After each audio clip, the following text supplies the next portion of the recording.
අපි හැමෝම ආසයිනේ අපේ තරුණ පෙනුම රැකගෙන වයසට යන්න. ගොඩක් අය හිතන් ඉන්න වයසත් එක්ක පෙනුම වෙනස් වෙන එක සාමාන්‍ය දෙයක් කියලා. ඒත් ඇත්තටම අපේ තරුණ පෙනුම තීරණය කරන එකේ ලොකුම කොටස්කාරයා වෙන්නේ අපි දිනපතා කරන්න පුරුදුලා ඉන්න නරක පුරුදු කියලා කිව්වොත් ඔයා විශ්වාස කරනවද? එහෙනම් අද අපි බලමු ඒ මොනවද කියලා. වීඩියෝ එක යන්න කලින් ඔයා තාමත් මාව ෆලෝ කරලා නැත්නම් ඉක්මනට මාව ෆලෝ කරලා සෙට් වෙන්න. එහෙනම් අපි යමු වීඩියෝ එකට. නම්බර් 1 ප්‍රමාණවත් නිින්දක් නොලැබීම. අපි හැමෝම හොඳින් දන්න කාරණාවක් තමයි අපිට නිින්ද අඩු වුණාම අපේ ඇස්සට කළු වෙනවා කියන එක. ඒත් ඊට වඩා වැඩි හානියක් අපේ ශරීරයට වෙනවා. අපි හොඳ නිින්දක ඉන්නකොට තමයි අපේ ඇඟේ තියෙන සෛල අලුත් වෙන්නේ. ඉතින් ඔයා හරියට නිදාගත්තේ නැත්නම් ඔයාගේ හැම වේලිලා රැලි වැටිලා අඳුර වෙලා යන්න පුළුවන්. ඒක නිසා දවසට පැය 7ත් 8ත් අතර හොඳ නිින්දක් ගන්න ඔයා try කරන්න ඕනේ. නම්බර් 2 සීනි සහ ශනික ආහාර.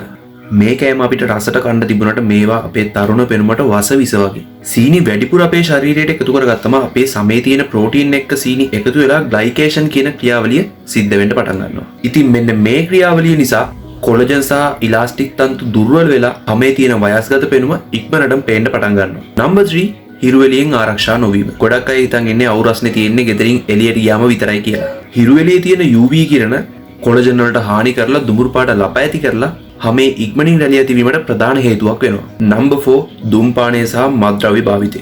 ස්මෝක් කරන එකෙන් අපේ හැමට ලැබෙන ඔක්සිජන් ප්‍රමාණය අඩු කරලා තම අවපෑ ගැන්වෙනවා. මත්පැන් ශරීරයේ විජලනය කරනවා. ඒකෙන් සමේ තෙතමනය නැති කරලා වියලි පෙනුමක් ඇති කරනවා.